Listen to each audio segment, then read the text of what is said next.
Students, मेरा नाम है प्रियंका। मैं आपको यूनिट 4 का ऑपरेटिंग कॉस्टिंग, ये एक नया चैप्टर है वो पढ़ाने वाली हूँ। थोड़ा डिफिकल्ट है और फॉर्मेट भी टोटली अलग है, इसीलिए आपको इसके कंसेप्ट समझना बहुत ज़्यादा इम्पोर्टेंट है। तो आज मैं आपको इस वीडियो लेक्चर के द्वारा जो इंट्रो मतलब इसका जो पॉइंट है, कंसेप्ट है, वो पूरा बताने वाली हूँ। क्यों हम ऑपरेटिंग कॉस्टिंग ये चैप्टर पढ़ रहे हैं, इसका यूज़ क्या है, इसका मतलब क्या है, ये सभी आपको पता रहना चाहिए। इसीलिए क्योंकि ये ऐसा चैप्टर है जिसमें टाइप्स नहीं है, सभी एक जैसे ही प्रॉब्लम्स आएंगे। इसमें सिर्फ एक थोड़ा सा पॉइंट अलग आएगा जिससे अपना पूरा आंसर अलग आ जाएगा, टोटल अलग आ जाएगी, कैलकुलेशंस अलग हो जाते हैं एक पॉइंट की वजह से। इसीलिए कंसेप्ट पता होगा, समझ के आप इस चैप्टर को प्रॉब्लम को सॉल्व करोगे तो आपको आसानी जाएगी। इसीलिए आज हम अपना नया चैप्टर स्टार्ट कर रहे हैं ऑपरेटिंग कॉस्टिंग, जो कि आपको एमकॉम में 4th नंबर के यूनिट पे है और इसके ऊपर डेफिनेटली आपको क्वेश्चन आने ही वाला है। ठीक है, ऑफलाइन में एग्जाम हो गई तो 16 मार्क्स के लिए तो कंफर्म है, और ऑब्जेक्टिव्स में भी हो गई तो इसके ऊपर बहुत सारे ऑब्जेक्टिव्स क्रिएट होते हैं। ऑब्जेक्टिव्स में हो गई तो हम वो आपको प्रोवाइड करवा देंगे कि किस तरह से क्वेश्चन आते हैं और क्या आते हैं। तो चलिए अभी हम बढ़ते हैं हमारे चैप्टर की तरफ, ऑपरेटिंग कॉस्टिंग। पहले तो हम ऑपरेटिंग कॉस्टिंग का मतलब समझ लेते हैं कि ये क्या है ऑपरेटिंग कॉस्टिंग। ठीक है, ऑपरेटिंग कॉस्टिंग मतलब होता है कॉस्ट पता करना।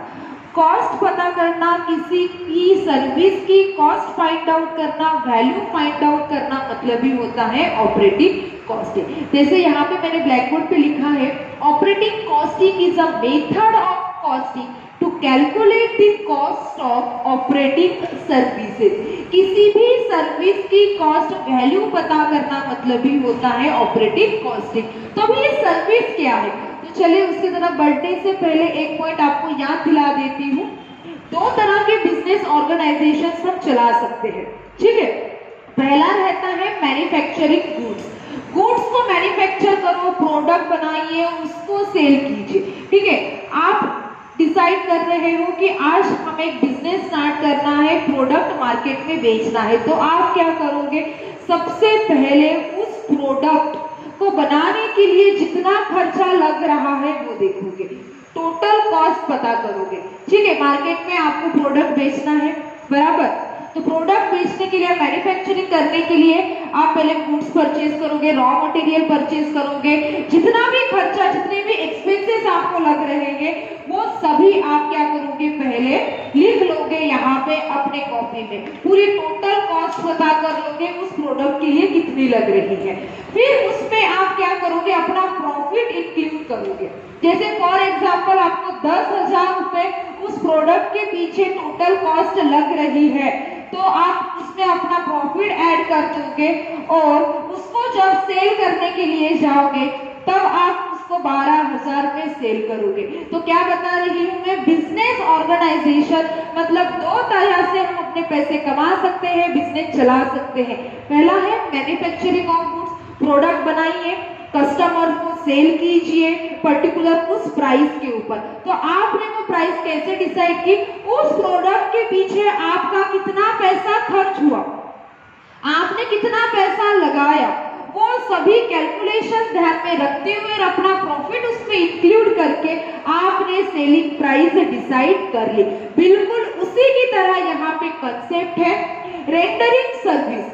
क्या है, रेंडरिंग सर्विस। यहाँ पे हम किसी को सर्विस प्रोवाइड करेंगे, सर्विस मतलब एक सेवा देंगे, हम वो सर्विस प्रोवाइड करेंगे तो उसके तो हम चार्जेस तो लेंगे ना।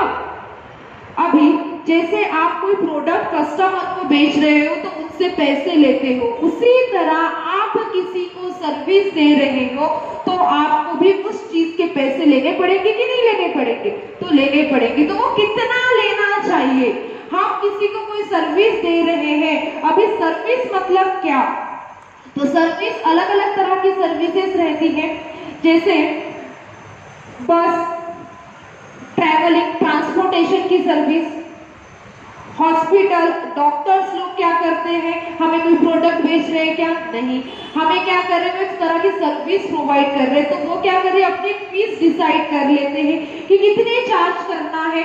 ये बीमारी हो कि इसका इतना ट्रीटमेंट किया तो इसके ऊपर इतने चार्जेस होने चाहिए। हॉस्पिटल्स के बिल्स आते हैं, ये रूम का या फिर एक बेड का चार्जेस कितना होना चाहिए, क्या फीस डिसाइड कर ली है।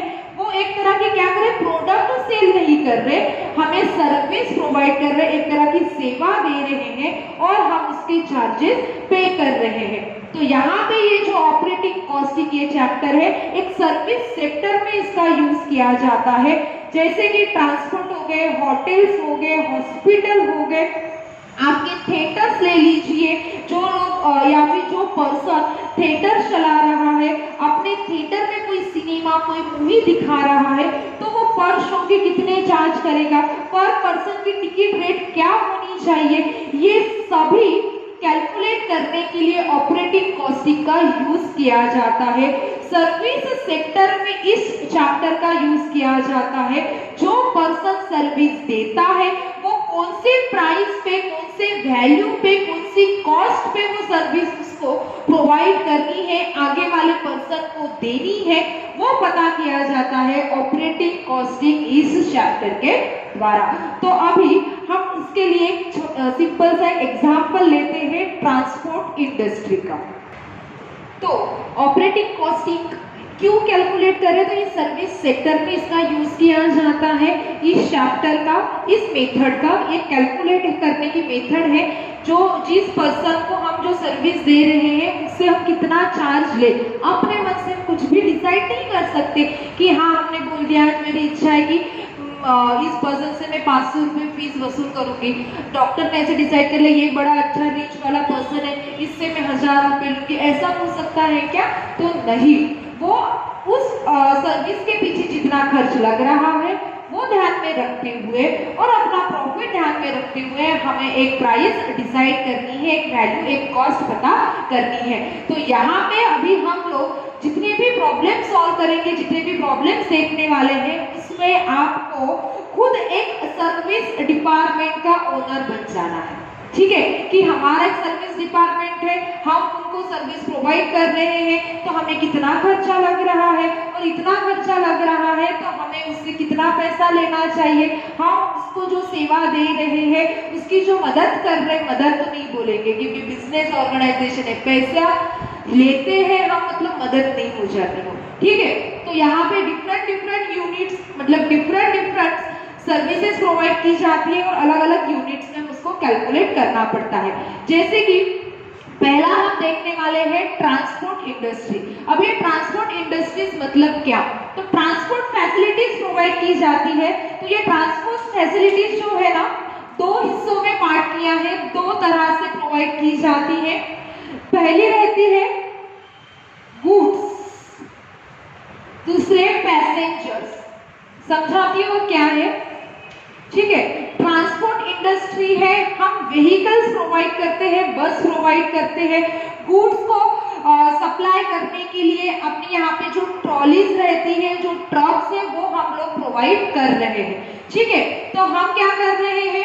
बस बेच नहीं रहे हैं, हम बस को मैन्युफैक्चरिंग कर रहे हैं और उसको बेच रहे हैं क्या? तो नहीं, हम क्या कर रहे हैं? ट्रांसपोर्ट फैसिलिटीज प्रोवाइड कर रहे हैं, ट्रांसपोर्ट का बिजनेस कर रहे हैं। बहुत लोगों को तो इस बारे में पता भी होगा, अभी एफकॉम में आ चुके हो, ट्रांसपोर्ट का बिजनेस क्या रहता है, ट्रैवल्स क्या रहते हैं, अलग अलग तरह से ट्रैवल्स, अलग अलग तरह के मिनी बस प्रोवाइड की जाती है, अभी टैक्सीज भी किराए से मिलती है। वो लोग क्या कर रहे हैं? तो वो ट्रांसपोर्ट का बिजनेस कर रहे हैं, तो उन्हें भी डिसाइड करना पड़ेगा ना कितने रेट से देना है, कितने पैसेंजर आप वहां पे बिठा सकते हो, कितने टाइम पीरियड के लिए वो आपको देना है, तो कितने चार्ज करना है, बराबर।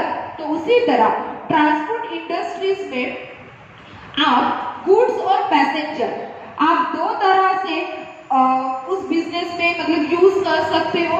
जैसे पहले हम लेते हैं पैसेंजर। ठीक है, जैसे आपको नागपुर से अकोला जाने के लिए बस देनी है, ठीक है, या फिर बस चलानी है, ट्रांसपोर्ट करनी है, ट्रैवल करवानी है। ठीक है, तो आपको पता होना चाहिए कि आपको आपके बस में एक पर्टिकुलर पर्सन से कितनी टिकट लेनी है, बराबर। आपको कितना खर्च लग रहा है, आपको वो गाड़ी का मेंटेनेंस ध्यान में रखना पड़ेगा, पेट्रोल का खर्चा ध्यान में रखना पड़ेगा, ड्राइवर की सैलरी, कंडक्टर की सैलरी, वो गाड़ी जितने में परचेज की सभी खर्चे को ध्यान में रखते हुए आपको वैल्यू डिसाइड करनी है कि उस पैसेंजर से हमें कितना चार्ज करना है, कितनी टिकट लेनी है, 100 रुपए लेनी है, 200 रुपए लेनी है, 300 रुपए लेनी है। नागपुर से अकोला जा रहे हैं तो कितना चार्ज होगा, नागपुर से अमरावती जा रहे हैं तो कितना चार्ज होगा, मतलब पर किलोमीटर, पर पैसेंजर, पर पर्सन टिकट कितनी होनी चाहिए वो हमें यहाँ पे पता करना पड़ता है। तो उसके लिए हम इसका यूज करते हैं ऑपरेटिंग कॉस्टिंग का। ऑपरेटिंग कॉस्टिंग सिंपल याद रखना कि हम एक सर्विस सेक्टर में है, हम सर्विस प्रोवाइड कर रहे हैं तो उस सर्विस के कितने चार्जेस लेने हैं। तो डिफरेंट तरह की सर्विसेज रहती है। पहला है ट्रांसपोर्ट, सबसे इंपॉर्टेंट पॉइंट है ये आपके सिलेबस का, इसके ऊपर क्वेश्चन 90% पूछा जाता है।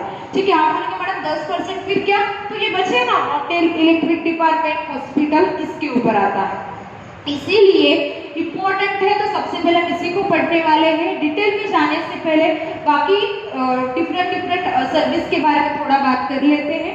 ट्रांसपोर्टेशन मतलब आपको समझ गया होगा, पैसेंजर, वहां पे उस पैसेंजर से हमें कितनी टिकट लेनी है, पर किलोमीटर, पर पैसेंजर हमें कितनी टिकट चार्ज करनी है वो। और उसके बाद है गुड्स। अभी गुड्स का क्या है, तो अभी हमने एक ट्रॉली दे दी या फिर ट्रक दे दिया है गुड्स माल पहुंचाने के लिए, एक जगह से दूसरी जगह, एक एरिया से दूसरी एरिया, एक सिटी से दूसरी सिटी में गुड्स पहुंचाने के लिए हमने क्या दे दिया, ट्रक दे दिया है। तो हम क्या करेंगे, उसमें टन के हिसाब से या फिर वेट के हिसाब से उसका चार्जेस डिसाइड करेंगे। किसके हिसाब से, टन के हिसाब से या फिर वेट के हिसाब से उसका चार्ज डिसाइड करेंगे। मुझे इसमें यही आपको बताना है कि ट्रांसपोर्ट इंडस्ट्री, ट्रांसपोर्ट की आप सर्विस प्रोवाइड कर रहे हैं तो आप गुड्स का प्रॉब्लम होगा, गुड्स के लिए आपने अपनी व्हीकल दी होगी तो आप टन या फिर वेट के हिसाब से उसकी कॉस्ट फाइंड आउट करोगे कि कितने चार्जेस, वहां पे आप कितने चार्जेस लोगे उस पर्सन से, इसके ऊपर से डिसाइड होगा। तो पैसेंजर, आपने बस दी है, 50 सीटर की बस दी है, तो 50 सीटर की वो बस है, उसके पीछे इतना खर्च लगा, इतना खर्च होने के बावजूद आपको पैसेंजर से कितने पैसे लेने, कितनी टिकट रखनी है, वो आप इस ट्रांसपोर्टेशन में फाइंड आउट करोगे। दूसरा डिपार्टमेंट हो गया होटल। अब ये होटल में क्या है, आप होटल में जाते हो, होटल बुक करते हो, तो आपके जेब में जितना पैसा होगा उतना रख देते हो क्या, नहीं, या फिर उनकी जितनी इच्छा होगी उतने पैसे वो मांग लेते हैं क्या, तो नहीं, ऐसा नहीं होता। उन्होंने क्या किया है, वो जो हमें सर्विस दे रहे हैं, होटल की फैसिलिटीज दे रहे हैं, मतलब एक रूम दे रहे हैं कुछ समय के लिए यूज करने के लिए, उसके उन्होंने चार्ज डिसाइड कर लिए हैं। तो यहाँ पे वो लोग क्या करेंगे, रूम के हिसाब से एक दिन का रूम का किराया कितना होना चाहिए, पर डे रूम का किराया कितना होना चाहिए, वो लोग वहां पे डिसाइड करेंगे। वो हमें कोई प्रोडक्ट नहीं बेच रहे, स्टार्टिंग से वही बता रही हूँ कि प्रोडक्ट बेचते हुए, मतलब प्रोडक्ट बेच रहे हैं कस्टमर को, जिस तरह से हमें पैसा मिल रहा है बिल्कुल वही कंसेप्ट है, सिर्फ यहाँ पे हम गुड्स नहीं बेच रहे हैं, प्रोडक्ट नहीं बेच रहे, सर्विस दे रहे हैं। तो वो जो सर्विस दे रहे हैं उसके हम कितने चार्जेस लेंगे वो हमें इस चैप्टर में पढ़ना है। तो अलग अलग डिफरेंट सर्विस सेक्टर्स रहते हैं, डिफरेंट सर्विस डिपार्टमेंट रहते हैं, जैसे ट्रांसपोर्ट हो गया, होटल्स हो गया। अभी उसी तरह एक हो गया इलेक्ट्रिसिटी डिपार्टमेंट। अभी आपके यहाँ पे इलेक्ट्रिक बिल आता है, आपको गवर्नमेंट इलेक्ट्रिसिटी प्रोवाइड करती है, इलेक्ट्रिसिटी डिपार्टमेंट है कि नहीं है, तो वो कितना यूनिट के ऊपर चार्ज करना चाहिए। एक यूनिट बिल लगा, मतलब चला, तो आपको उसके पीछे 50 रुपए देने पड़ेंगे, 2 यूनिट चला तो उसके पीछे आपको 100 रुपए देने पड़ेंगे। ये क्या कर लिए है, उन्होंने डिसाइड कर ली है, वैल्यू फाइंड आउट कर ली है। तो इलेक्ट्रिसिटी डिपार्टमेंट में भी वो आपको क्या कर रहे हैं, सर्विस प्रोवाइड कर रहे हैं, इलेक्ट्रिसिटी दे रहे हैं, आप उसके चार्जेस को पे करोगे। तो इतना याद रखना है, जो प्रॉब्लम रहेगा, जिस चीज का प्रॉब्लम रहेगा, ट्रांसपोर्टेशन का रहे, होटल्स का रहे, इलेक्ट्रिसिटी डिपार्टमेंट या फिर हॉस्पिटल का प्रॉब्लम रहे, आपको क्या बन जाना है, सर्विस सेक्टर का ओनर। वो आप सर्विस सेक्टर चला रहे हो और आप अपने कस्टमर से उस पर्सन से कितने चार्जेस लोगे वो आपको पता करना है। फ्यूचर में आपको कहीं पे सर्विस सेक्टर में जॉब लग गई तो आपको इसी चैप्टर के द्वारा फाइंड आउट करते हुए आना चाहिए कि हम ये सर्विस कौन से वैल्यू पे प्रोवाइड करें। अभी नेक्स्ट है हॉस्पिटल। सबसे डिफिकल्ट रहते हैं यह हॉस्पिटल्स के प्रॉब्लम। हॉस्पिटल के प्रॉब्लम में क्या रहता है कि बेड के हिसाब से चार्जेस देने पड़ते हैं। ठीक है कि एक बेड का 5,000 रुपए चार्जेस। अभी कोविड की वजह से तो सोचो ही मत, इतना रेट था कि ऐसा लगा कि 5-6 लोगों को वहां पे सुला सकते, इतना रेट एक बेड का चार्ज करते थे।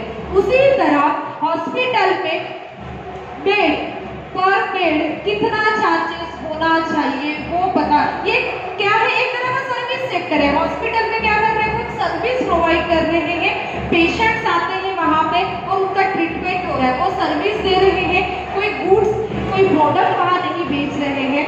तो वहां पे तो हॉस्पिटल का जो प्रॉब्लम है मोस्टली पेपर में कम पूछे जाते हैं और बहुत ज्यादा डिफिकल्ट रहते हैं, इसीलिए ठीक है। तो सबसे आखिरी में हम उसको पढ़ेंगे हॉस्पिटल्स के प्रॉब्लम को। और ये जो सिनेमा थिएटर्स के जो प्रॉब्लम है वो तो आपको पेपर में मतलब अभी के लिए आपको पेपर में नहीं आने वाले हैं।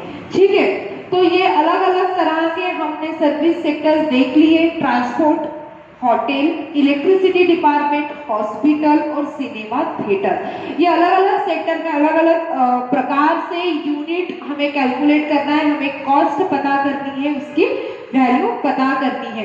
तो ऑपरेटिंग कॉस्टिंग में क्या करना है, सिंपल तरीका है, आपको ये इतना ध्यान रखना है कि जो सर्विस सेक्टर का प्रॉब्लम मतलब ट्रांसपोर्टेशन का आया होगा तो ट्रांसपोर्टेशन सेक्टर के ओनर आप, होटल का आया होगा तो होटल के ओनर आप, इलेक्ट्रिसिटी का आया तो इलेक्ट्रिसिटी के ओनर, हॉस्पिटल का, सिनेमा का आया तो ठीक है, वो पर्सन खुद बन जाना सर्विस सेक्टर। हमें वो सर्विस प्रोवाइड करने के लिए कितना खर्चा लग रहा है। अभी खर्चा मतलब क्या, तो इसके पहले आप प्रोडक्ट बेचते होंगे या फिर प्रोडक्ट सेल कर रहे होंगे, ऐसे प्रॉब्लम्स आपने सॉल्व किए हैं।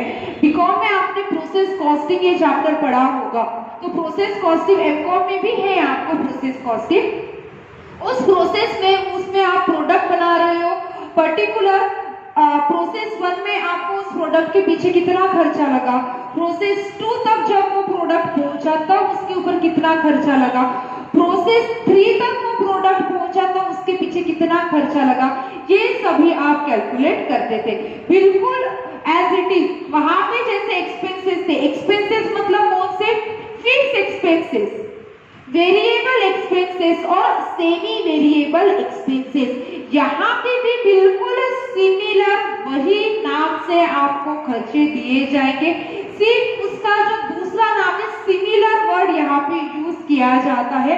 अभी हम उसके तरफ बढ़ते हैं। आपके सामने जो नोट्स है, नोट्स आपने रिसीव किए होंगे तो अच्छी बात है, नहीं किए होंगे तो जल्द से जल्द कर लीजिए, क्योंकि विदाउट नोट्स आपको 1% भी नहीं समझने वाला। यहाँ तक मैंने अभी जितना बताया है वो ठीक है, पर इसके आगे विदाउट नोट्स आपको कुछ भी नहीं समझेगा। और पहली बात ये क्लियर करवा देती हूँ कि इंट्रो कंप्लीट होने के बाद आपके व्हाट्सएप ग्रुप पे एक इमेज आई होगी, उस इमेज में जो सब कुछ लिखा, इंपॉर्टेंट पॉइंट्स लिखे हैं, एज इट इज आपको आपके कॉपी में लिखना है, हेडिंग देना है ऑपरेटिंग कॉस्टिंग और इंपॉर्टेंट पॉइंट्स वो लिखने हैं। इंपॉर्टेंट पॉइंट्स लिखने के बाद आपको प्रॉब्लम की तरफ बढ़ना है, मतलब प्रॉब्लम का वीडियो लेक्चर देखना है। ठीक है, तो अभी हम लोग कहाँ थे, हमारे फिक्स्ड एक्सपेंसेस, वेरिएबल एक्सपेंसेस और सेमी वेरिएबल एक्सपेंसेस की तरफ। तो उसके लिए आपको पहले नोट्स देखनी पड़ेगी। आपके नोट्स में एक फॉर्मेट है, पहले ही पेज पे है, statement of operating costing.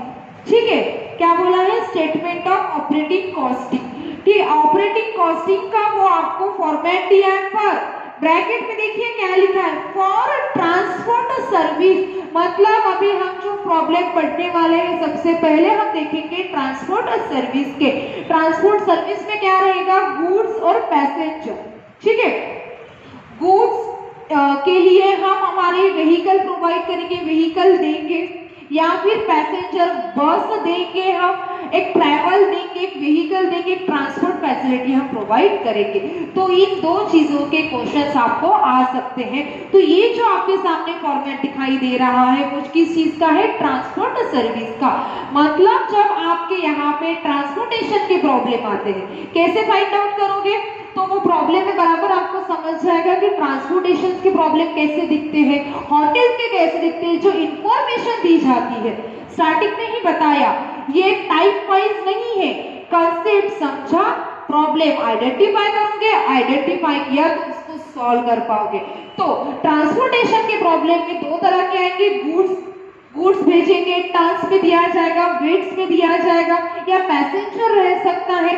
Passenger वहां पे दिए होंगे उन्होंने कि कितने किलोमीटर गाड़ी चली, कितना पेट्रोल लगा, कितना उसके ऊपर खर्च किया, बस का प्रॉब्लम होगा या फिर ट्रक का प्रॉब्लम होगा, तो हम उसको ट्रांसपोर्टेशन के प्रॉब्लम में कंसीडर करेंगे, ट्रांसपोर्टेशन के टाइप में, प्रकार में उसको कंसीडर करेंगे। और एक इसका टाइप पड़ता है टैक्सी। ये ठीक है, गुड्स ट्रक हम दे रहे हैं, पैसेंजर के लिए बस दे रहे, टैक्सी भी दी जाती है।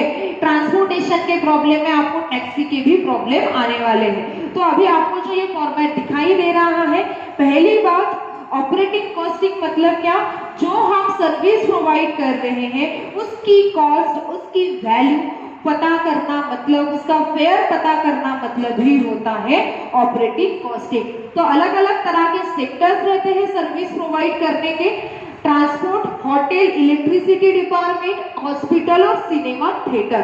तो ट्रांसपोर्टेशन के प्रॉब्लम कैसे पहचानोगे, तो उसमें गुड्स, टैक्सी या फिर बस का आपको प्रॉब्लम दिखा तो आप उसको क्या बोलोगे, ये किस चीज का प्रॉब्लम है, तो ट्रांसपोर्टेशन का, ट्रांसपोर्ट सर्विस का प्रॉब्लम है।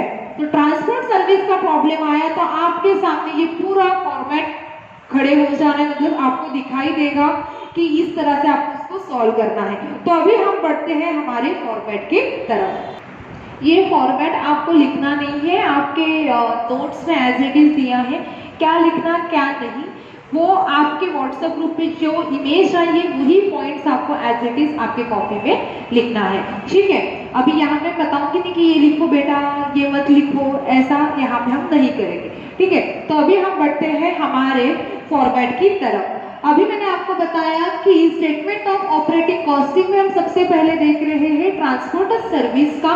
उसमें तीन तरह के खर्चे रहते हैं। इससे पहले आपने ये नाम सुने होंगे, fixed cost, semi variable cost और वेरिएबल कॉस्ट। पर यहाँ पे उसका थोड़ा सिमिलर वर्ड, मतलब दूसरे नाम यहाँ पे हमें देखना है। देखिए पहले मैंने लिखा है स्टैंडिंग चार्जेस। स्टैंडिंग चार्जेस मतलब क्या होता है, फिक्स्ड कॉस्ट। स्टैंडिंग चार्जेस मतलब क्या होता है, फिक्स्ड कॉस्ट। अभी आपके माइंड में कंसेप्ट होगा, कुछ लोगों को यहाँ के स्टूडेंट होगा तो पता भी होगा कि फिक्स्ड कॉस्ट मतलब क्या होता है, सेमी वेरिएबल मतलब क्या होता है और वेरिएबल मतलब क्या होता है। और जिनको नहीं पता उनको मैं अभी क्लियर करवा दूंगी।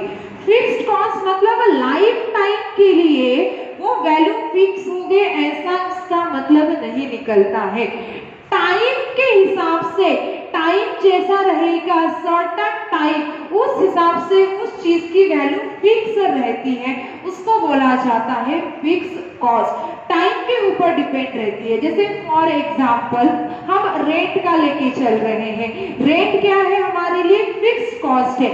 मैंने आज उस गाड़ी का रेंट डिसाइड कर लिया, व्हीकल का रेंट डिसाइड कर लिया है, तो एक साल के लिए वो रेंट फिक्स हो गया। मुझे पता है कि एक साल तक अभी उसके पीछे मुझे इतना ही पैसा, इतना ही खर्च करना है, मुझे 15,000 ही देनी है उस व्हीकल के लिए, बराबर। पर ऐसा जरूरी नहीं है कि अभी लाइफ टाइम जब तक हमारा ट्रांसपोर्टेशन का बिजनेस चल रहा है हमें 15,000 ही खर्च करना पड़ेगा। फिक्स्ड कॉस्ट का वो मतलब नहीं निकलता।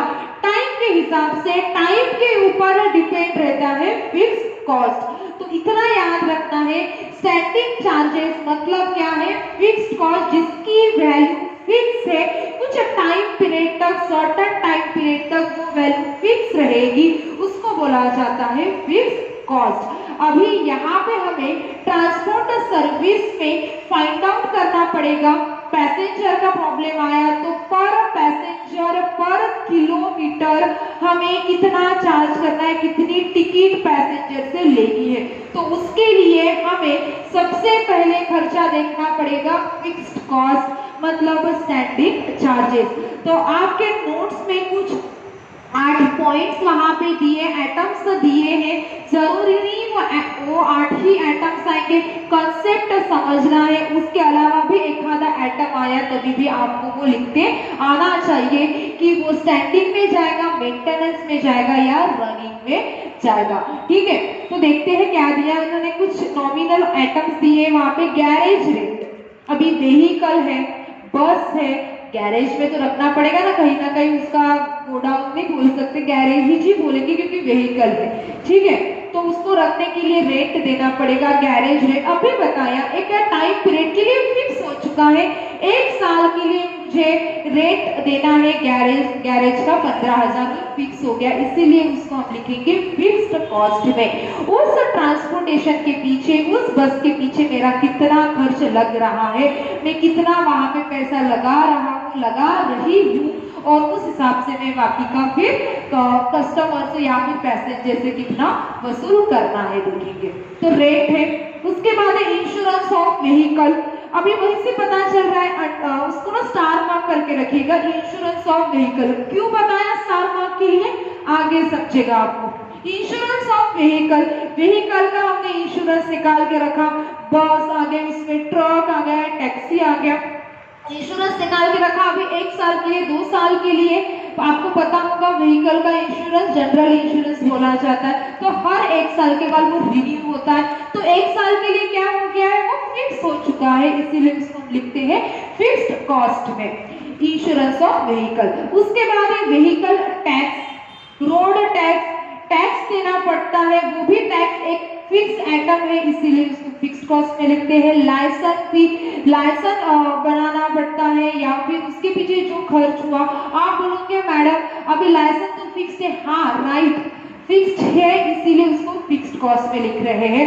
मुझे इतना बोलना है कि फिक्स्ड कॉस्ट की डेफिनेशन वो मत ध्यान में रखिएगा कि लाइफ टाइम के लिए फिक्स होता है, इसीलिए उसको फिक्स्ड कॉस्ट बोलते हैं। सर्टेन टाइम के हिसाब से वो चेंज होता है, कुछ टाइम पीरियड के लिए वो फिक्स रहता है, उस टाइम के ऊपर डिपेंड है, इसीलिए उसको फिक्स्ड कॉस्ट बोलते हैं हम लोग। तो लाइसेंस भी आ गया। जनरल सुपरविजन, अभी जनरल सुपरविजन मतलब एक सुपरवाइजर, हमने एक सुपरवाइजर रख लिया सभी चीजों को ध्यान में रखने के लिए। बस जो हमारे यहाँ से गैरेज से निकल रही है वो प्रॉपर उस समय पे निकल रही है क्या, वो ड्राइवर वहां पे प्रॉपर उस समय पे पहुंच रहा है क्या, या फिर वो बस जब रिटर्न आ रही है किस कंडीशन में आ रही है, प्रॉपर है, एक्सीडेंट हुआ है, क्या सिचुएशंस पे है, उसके लिए हमने एक सुपरवाइजर हायर किया है। वो भी क्या हो गया, एक तरह की उनकी हम सैलरी पे करेंगे, सुपरवाइजर को क्या देनी पड़ेगी, सैलरी। तो सैलरी भी कुछ टाइम पीरियड की तो फिक्स तो रहेगी ना, तो इसीलिए उसको लिखेंगे हम फिक्स्ड कॉस्ट में। उसके बाद आता है इंटरेस्ट ऑन कैपिटल। अभी ये इंटरेस्ट ऑन कैपिटल मतलब क्या होता है, कैपिटल हमें पैसा लगा होगा, हमें पैसे की जरूरत होगी, तो हमने पैसा लिया बिजनेस चलाने के लिए, और वो बिजनेस चलाने के लिए जो पैसा लिया है किसी के पास से, उसके ऊपर तो इंटरेस्ट देना पड़ेगा, वो इंटरेस्ट भी क्या रहेगा, फिक्स, इसीलिए वो लिखेंगे हम लोग फिक्स्ड कॉस्ट स्टैंडिंग चार्जेस में। ठीक है, उसका जो दूसरा सिमिलर नाम है उसको याद रखना है, क्योंकि पूरे चैप्टर में हम वही नाम लिखने वाले हैं। उसके बाद है salary of any employee, simple है, एम्प्लॉइज रखना पड़ेगा, ड्राइवर को रखना है, कंडक्टर को रखना है, वॉशिंग के लिए रखना है, केयर टेकर रखना है, एनीवेज हर चीज के लिए बिजनेस कर रहे एम्प्लॉइज रख रहे हैं, तो हमें उनकी सैलरी भी देनी पड़ेगी, वो भी हम लिखेंगे फिक्स्ड कॉस्ट में। उसके बाद है स्टेशनरी। अभी स्टेशनरी में क्या है, अलग अलग तरह के चीजें आती है स्टेशनरीज में। तो स्टेशनरी में मोस्टली कौन सा आ सकता है, वहाँ पे फाइल्स आ सकती है, या फिर अभी पैसेंजर का बस का प्रॉब्लम होगा तो उसमें टिकट आएगी, या फिर जो जिसके ऊपर से जो टिकट निकालते हैं जो मशीन रहती है एक मोबाइल जैसी ही दिखती है वो उसका खर्चा वो सभी किस में आता है, स्टेशनरी में आता है। तो ये क्या है, फिक्स्ड कॉस्ट है, फिक्स्ड खर्चा है कुछ टाइम पीरियड के लिए। जैसे हमने वो मशीन परचेज कर ली है, अभी उसका टाइम पीरियड फिक्स है कि ये 5 साल की वारंटी मिली है तो ये 5 साल चलने वाली है, इसीलिए वो खर्चा कहाँ पे लिखेंगे, हाँ फिक्स्ड कॉस्ट में। इतना याद रखना, जो खर्चा फिक्स हो चुका है टाइम के पर्टिकुलर टाइम के लिए, सर्टेन टाइम के लिए, उसको फिक्स्ड कॉस्ट में लिखा जाता है। उस आइटम के ऊपर से आपको वो एनालिसिस करना है। तो फिर भी ये आपके पास जो 10-12 आइटम दिखाई दे रहे हैं, इसके 2-3 बार रीड कर लीजिएगा, पढ़ लीजिएगा, तो आपको और कंसेप्ट क्लियर हो जाएंगे। और कुछ नया पॉइंट आता है तब हम उस प्रॉब्लम में उस टॉपिक के ऊपर तो बात करेंगे। तो उसके बाद है यहाँ पे हमारे फिक्स कॉस्ट के आइटम कंप्लीट हो चुके हैं, टोटल करना है और बाहर लेके जाना है, ठीक है, टोटल फिक्स कॉस्ट। उसके बाद है नेक्स्ट, कॉस्ट मतलब है एक्सपेंसेस, खर्चा, fixed standing charges, fixed cost, cost मतलब ही यहाँ पे एक्सपेंसेस बोलना पड़ता है। मेंटेनेंस कॉस्ट, मेंटेनेंस कॉस्ट मतलब क्या है, सेमी वेरिएबल कॉस्ट। तो अभी ये सेमी वेरिएबल कॉस्ट मतलब क्या, तो उससे पहले हम देख लेते हैं वेरिएबल कॉस्ट मतलब क्या होता है। 3rd नंबर का पॉइंट है रनिंग कॉस्ट, इसी का नाम है वेरिएबल कॉस्ट। वेरिएबल कॉस्ट करके आपको पता है वो आइटम्स, क्योंकि इससे पहले आपने चैप्टर पढ़ा है फ्लेक्सिबल बजट, उसमें ये सब कुछ पॉइंट्स, तीनों भी पॉइंट्स हो चुके हैं और डिटेल में आपको उसका क्लैरिफिकेशन मिल चुका है। जो बच्चे यहाँ के होंगे उनके लिए, फिर बाकी का मुझे नहीं पता कहाँ से कितना नॉलेज गेन करके आप यहाँ पे एमकॉम में ये क्लास अटेंड कर रहे हो, और कुछ भी डाउट रहता है किसी भी पॉइंट पे तो आप मुझे कभी भी पूछ सकते हो, ठीक है। तो रनिंग कॉस्ट, रनिंग कॉस्ट मतलब क्या, वेरिएबल कॉस्ट। वेरिएबल कॉस्ट क्या रहती है, वो चेंज होती रहती है। गाड़ी की स्पीड बढ़ाओगे, गाड़ी ज्यादा चलाओगे, ज्यादा खर्चा लगेगा, गाड़ी कम चलाओगे, कम खर्चा लगेगा। मतलब आपके यूज के ऊपर वो डिपेंड रहेगी, वो चेंजेबल है, चेंज होती रहेगी। आपने उसको ज्यादा चलाया, उस व्हीकल को ज्यादा ऑपरेट किया तो आपको उसके पीछे ज्यादा खर्च करना पड़ेगा। आपने कम ऑपरेट किया तो आपको उसके पीछे कम खर्चा करना पड़ेगा। जैसे पेट्रोल, मुझे बताइए अभी ट्रांसपोर्ट का बिजनेस है, बस चलाएंगे, ठीक है, बस आप कितने किलोमीटर चलाते हो, कितने किलोमीटर ज्यादा चलाते हो उतना आपका खर्चा डिपेंड है, पेट्रोल का खर्चा डिपेंड है। जैसे आपने सिर्फ 100 किलोमीटर ही चलाई तो आपको कम खर्चा लगेगा, उसके पीछे आपको कॉस्ट पैसा कम खर्चा करना पड़ेगा। आपने 1000 किलोमीटर चलाई तो आपको उसके पीछे 1000 किलोमीटर के लिए पैसा खर्चा करना पड़ेगा। मतलब ये क्या है, वेरिएबल कॉस्ट है, आपके यूज के ऊपर डिपेंड रहती है, ये फिक्स नहीं रहती। जैसा आपका यूज, ज्यादा गाड़ी चलाओगे ज्यादा खर्चा, कम गाड़ी चलाओगे तो कम खर्चा, इसीलिए बोला जाता है इसको वेरिएबल कॉस्ट। देखिए सी नंबर का पॉइंट देख रहे हैं हम लोग, उसमें कुछ उन्होंने एक आइटम्स दिए हैं, पेट्रोल, इंजन ऑयल, जो ऑयल देना पड़ता है, बसेस को बोलेंगे, गाड़ी को बोलेंगे, आपकी मोपेड रहे, बाइक रहे, ऑयल करना पड़ता है, उसको ऑयल देना पड़ता है। इंजन ऑयल रहता है, तो गियर ऑयल भी उसको एक बोलते हैं, वो अलग अलग तरह के हमें उसके ऊपर खर्चे करने पड़ते हैं। उसके बाद है लुब्रिकेंट ऑयल और ग्रीस। उसके बाद है वेजेस ऑफ ऑपरेटर और एनी एम्प्लॉय।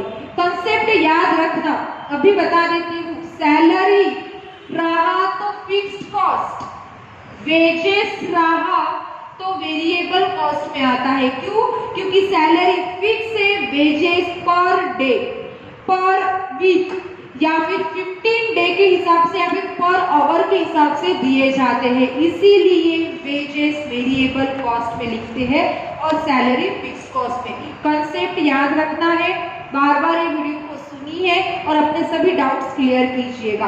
प्रॉब्लम जब हम पढ़ेंगे आपके मन में कोई भी डाउट्स नहीं रहने चाहिए, ठीक है। तो वेजेस कहाँ लिखेंगे, रनिंग कॉस्ट में, और सैलरी रहा तो क्या लिखेंगे, फिक्स्ड कॉस्ट में। वेरिएबल कॉस्ट क्या रहता है, जितनी गाड़ी चलाओ आपके यूज के ऊपर डिपेंड रहेगा, जितनी गाड़ी चलाओगे उतना खर्च होगा, गाड़ी को खड़े रखोगे तो खर्च कम लगेगा, ठीक है। फिक्स्ड कॉस्ट, गाड़ी चलाओ मत चलाओ, खर्चा होने ही वाला है। गैरेज रेट, गैरेज में गाड़ी खड़ी रहेगी या नहीं खड़ी रहेगी, पर गैरेज का रेट हमें देना ही है। ड्राइवर की सैलरी हमें देनी ही है, वो आता है फिक्स्ड में। ठीक है, आगे बढ़ते हैं। उसके बाद है डिप्रिसिएशन। डिप्रिसिएशन को कलर पेन से बॉक्स में डाल के रखिए। सबसे इम्पोर्टेंट पॉइंट है, गलती होने वाला ही वो पॉइंट है। ये पॉइंट हम इम्पोर्टेंट पॉइंट्स के समय पढ़ेंगे, अभी उसके ऊपर मैं बात नहीं करती हूँ क्योंकि क्लियर नहीं होगा। उसके बाद है next point, insurance on transit goods. ठीक है, देखिए अभी इंश्योरेंस तो मैंने ऊपर आपको स्टार मार्क करने के लिए बताया था, फिक्स्ड कॉस्ट में जब आया था तब। अभी यहाँ पे भी आप स्टार मार्क कीजिए, इंश्योरेंस ऑन ट्रांजिट गुड्स। तो इंश्योरेंस आपको भी पता होगा, दो तरह के इंश्योरेंस रहते हैं। तो यहाँ पे अभी हम बात कर रहे हैं जनरल इंश्योरेंस की। व्हीकल का भी इंश्योरेंस निकाला जाता है। व्हीकल मतलब जो बस जो रोड पे दौड़ रही है उसको बोलेंगे व्हीकल, उसका इंश्योरेंस रहा, व्हीकल का इंश्योरेंस रहा तो फिक्स्ड कॉस्ट में। और ट्रांजिट गुड्स मतलब जितने गुड्स आप, ट्रांजिट मतलब क्या कर रहे हो, एक जगह से दूसरी जगह लेके जा रहे हो, तो उसका जो इंश्योरेंस रहेगा वो लिखा जाता है रनिंग कॉस्ट, वेरिएबल कॉस्ट में। आप बोलोगे मैडम क्यों, इंश्योरेंस तो फिक्स होना चाहिए, पर एक तो बात ध्यान में रखिए कि हम अपने ट्रक में या फिर अपने जो व्हीकल है, जो गाड़ी है, उसके अंदर कितना टन माल करने वाले, कितने गुड्स रखने वाले, ये तो नहीं फिक्स है प्रॉपर। तो इसीलिए वो उस समय डिपेंड रहेगा कि हम कितना टन हमारे व्हीकल में, हमारे ट्रक में हम गुड्स रख रहे हैं और ट्रांसमिट करवा रहे हैं, इसीलिए उसको लिखते हैं वेरिएबल कॉस्ट में। व्हीकल का इंश्योरेंस फिक्स है, गाड़ी को एक ही दौड़ेगी ना, ऐसा नहीं उसको पीछे 4-5 गाड़ियां लगा के उसको दौड़ाएंगे, ऐसा तो होगा नहीं। तो व्हीकल का इंश्योरेंस रहा तो फिक्स, और ट्रांजिट गुड्स का रहा तो सिंपल याद रखना है वेरिएबल कॉस्ट में, क्योंकि वो चेंज होते रहता है, क्योंकि उसके अंदर जो गुड्स हमें रखने हैं वो फिक्स नहीं है। उसके बाद है टोल टैक्स, फास्ट टैक्स, ये अलग अलग तरह के टैक्सेस हैं, सिंपल याद रखना है टोल टैक्स और फास्ट टैक्स। टोल टैक्स अलग अलग रहता है, नागपुर से अकोला जाएगा तो टोल टैक्स की प्राइस अलग है, अमरावती जाएगा तो अलग है, वो उस रोड के ऊपर, उस टाइप का इसके ऊपर डिपेंड रहता है, इसीलिए उसको वेरिएबल कॉस्ट में लिखा जाता है। ठीक है, सिर्फ व्हीकल टैक्स और रोड टैक्स आया तभी उसको फिक्स्ड कॉस्ट में लिखना है, इसीलिए मैंने बोला पहले ही कि 2-3 बार इस फॉर्मेट को एक बार रीड कर लेना, और जैसे जैसे प्रॉब्लम सॉल्व करेंगे वैसे वैसे आपको मेमोराइज होते जाएगा। ठीक है, तो यहाँ पे हमने रनिंग कॉस्ट के आइटम पढ़ लिए। क्या हुआ अभी तक, फिक्स्ड और वेरिएबल मतलब स्टैंडिंग चार्जेस और रनिंग कॉस्ट कंप्लीट कर लिया। अभी मैंने जिसको बैलेंस रखा है मेंटेनेंस कॉस्ट मतलब सेमी वेरिएबल कॉस्ट मतलब क्या होता है, तो उसके लिए maintenance cost, semi variable cost मतलब होता है fixed cost plus variable cost दोनों का मिक्सचर, ऐसा खर्चा, ऐसा कॉस्ट जो फिक्स भी है और वेरिएबल भी है, ऐसे खर्चे को बोला जाता है semi variable expenses, maintenance cost या फिर सेमी वेरिएबल कॉस्ट। तो आप बोलेंगे मैडम ऐसा कौन सा खर्चा है, तो एक एग्जांपल लेती हूँ रिपेयर्स एंड मेंटेनेंस के ऊपर।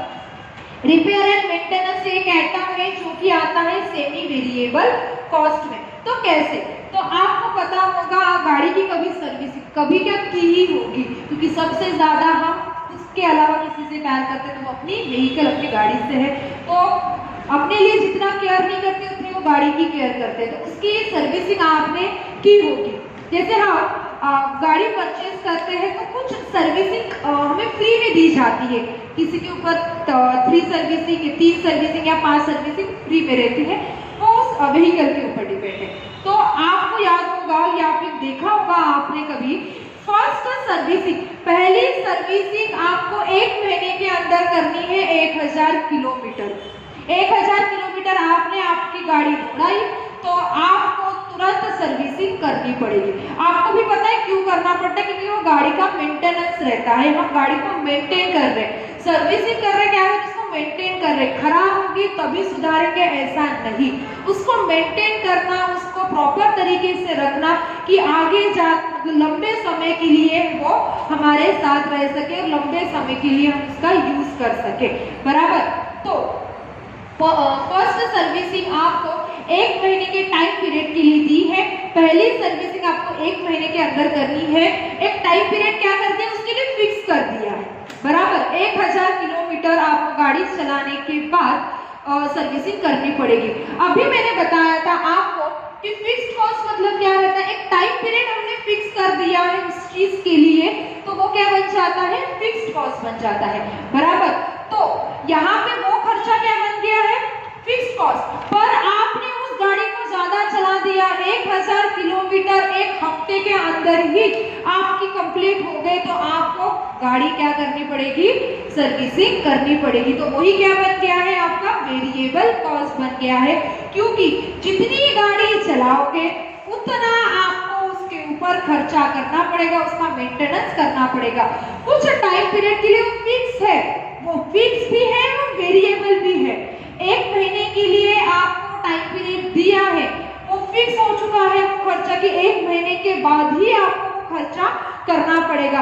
पर आपने आपके 1000 किलोमीटर की जो किलोमीटर्स है वो आपने जल्दी कंप्लीट कर लिया, आपने ज्यादा उस गाड़ी का यूज कर लिया, इधर उधर घूमने लगे, घूमने के लिए जा रहे हो, हर जगह अपनी गाड़ी लेके जा रहे हैं, कोई टेंशन नहीं है, पेट्रोल का पापा पैसे देते हैं, भरना है और गाड़ी को चलाना है, ऐसा समझ के आपने उसको यूज किया, तो आपको 1 हफ्ते के अंदर उसकी सर्विसिंग करनी पड़ेगी।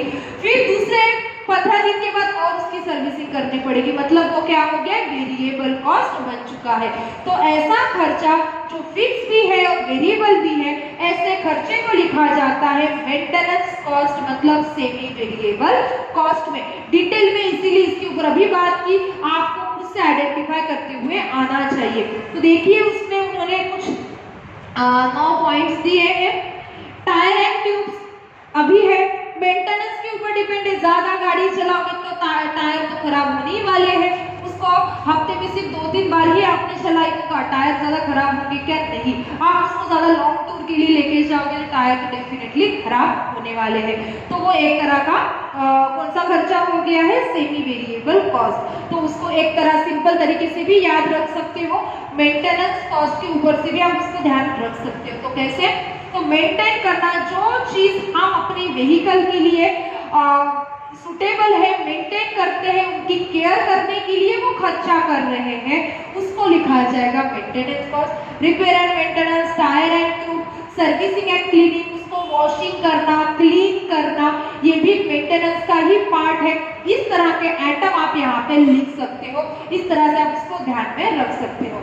उसके बाद है पेंटिंग, स्टोर पार्ट्स आपको ज्यादा पता होगा, नट बोल्ट्स लगते हैं, पाना पेंच जिसको हम बोलते हैं, टूल्स, ये सभी मेंटेनेंस कॉस्ट में आते हैं। Terminal office expenses, consumable store, gas electric charges, अभी यहाँ पे गैस इलेक्ट्रिक चार्जेस इसीलिए दिया है कि कोई अभी बस है तो वो ठीक है पेट्रोल के ऊपर चलती है, पर किसी को इलेक्ट्रिसिटी गैस प्रोवाइड भी की जाती है, जैसे ट्यूब में अपन हवा भरते हैं, एयर देते हैं, तो वो भी एक तरह का खर्चा हो गया। वो इसके ऊपर डिपेंड है, मेंटेनेंस को फिक्स है क्या, नहीं। जितनी गाड़ी चलाओगे उतना आपको खर्च लगने वाला है, नहीं चलाई तो फिर वो आपको खर्च नहीं लगेगा, बराबर। तो उसके बाद है gas electricity charges, miscellaneous charges, मतलब यही छोटे मोटे जो भी खर्चे होते रहते हैं उसको बोला जाता है मेंटेनेंस मिसलेनियस चार्जेस। वो किस में आता है, मेंटेनेंस कॉस्ट में। तो इस तरह से मैंने जो 3 तरह के खर्चे होते हैं वो मैंने आपको क्लियर करवा दिया है। पहला स्टैंडिंग चार्जेस, फिक्स्ड कॉस्ट के कौन से आइटम आएंगे, वो फिक्स है, एक टाइम पीरियड के लिए फिक्स हो चुका है, वो लिखेंगे फिक्स्ड कॉस्ट, मतलब स्टैंडिंग चार्जेस। उसके बाद है maintenance cost, semi variable cost, जिसमें फिक्स प्लस वेरिएबल दोनों भी तरह से वो खर्चा हो सकता है, इस तरह से याद रखो। या फिर मेंटेनेंस कॉस्ट, हम अपने व्हीकल के लिए मेंटेन करने के लिए वो खर्चा कर रहे हैं, इसको लिखेंगे maintenance. Repair and maintenance, tyre and tubes और store part, consumable store, miscellaneous charges, इस तरह के आइटम आते हैं।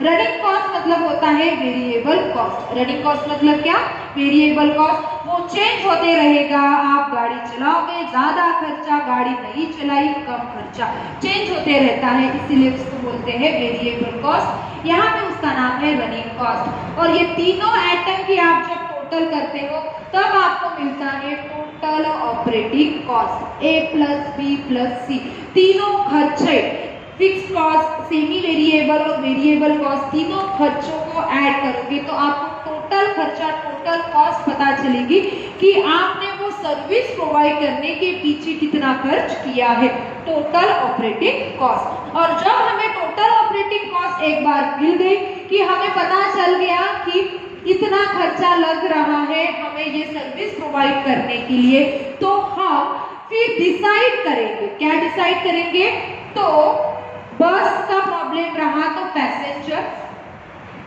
और गुड्स का प्रॉब्लम रहा, ट्रक वगैरह जो बोलते हैं, ट्रक लिखते हूँ गुड्स लिखने से अच्छा, ट्रक का प्रॉब्लम रहा तो टन, पर टन किलोमीटर, तो क्या है, बस का प्रॉब्लम रहा तो पर पैसेंजर किलोमीटर, पर किलोमीटर, 1 किलोमीटर के लिए एक पैसेंजर से कितना चार्ज करना है, कितनी टिकट वसूल करनी है, वो हम कैलकुलेट कर सकते हैं। ये दो चीजें कैलकुलेट करने के लिए ही हमने इतने सारे एक्सपेंसेस लिखे और पता किया। बस हम प्रोवाइड कर रहे हैं, बस दे रहे हैं, तो वो जो पैसेंजर वहां पे बैठ रहे हैं पर किलोमीटर के हिसाब से पर पैसेंजर से कितना पैसा वसूल करना है वो यहाँ पे हम कैलकुलेट करेंगे। उसका फॉर्मूला है टोटल ऑपरेटिंग कॉस्ट और अपॉन टोटल पैसेंजर किलोमीटर। ये मैं ना आपको प्रॉब्लम में समझाऊंगी, पहले प्रॉब्लम में सिर्फ फॉर्मूले को एक बार पढ़ लीजिएगा, ये क्या है और इसकी वैल्यू कहाँ से आती है, अभी नहीं क्लियर होगा। टोटल ऑपरेटिंग कॉस्ट तो ठीक है, ये ABC तीनों एक्सपेंसेस को प्लस किया वो आप लिख लोगे, बाकी का आपको प्रॉब्लम में समझ जाएगा।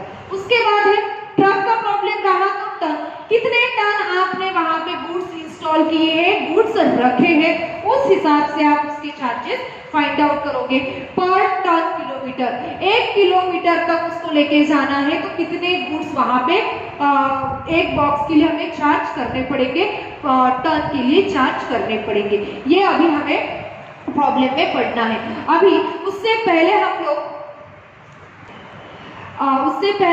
लोग इंपॉर्टेंट पॉइंट्स देख लेते हैं कि क्या क्या हमें पॉइंट्स ध्यान में रखने हैं, जो कि आपको कॉपी में भी नोट डाउन करने हैं। उसकी इमेज आपको आपके व्हाट्सएप ग्रुप में मिल जाएगी।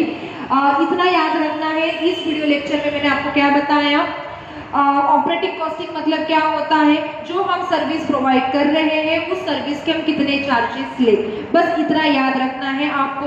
अलग अलग तरह के सेक्टर से, transport, hotels, hospital, electric department और सिनेमा थिएटर, तो उसमें से हमने पहला स्टार्ट कर दिया है ट्रांसपोर्टेशन का। ट्रांसपोर्टेशन के ऊपर बात कर रहे हैं, ट्रांसपोर्टेशन के ऊपर अभी तक गुड्स और पैसेंजर और टैक्सी के ऊपर मैंने ज्यादा बात नहीं की, थोड़ा कॉन्सेप्ट उसका अलग है, तो प्रॉब्लम के समय उसके ऊपर बात करेंगे। तो ये फॉर्मेट मैंने आपको क्लियर करवा दिया है। ट्रांसपोर्टेशन का प्रॉब्लम आया तो फिक्स कॉस्ट को अलग निकालो, मेंटेनेंस कॉस्ट को अलग निकालो और रनिंग कॉस्ट को अलग निकालो, दोनों की एडिशन करना है और ये फॉर्मूला अप्लाई करना है। तो ये करते समय आपको कौन सी बातों का ध्यान रखना है वो हम नेक्स्ट वीडियो लेक्चर में देखते हैं, मतलब इंपॉर्टेंट पॉइंट्स देखते हैं। Thank you.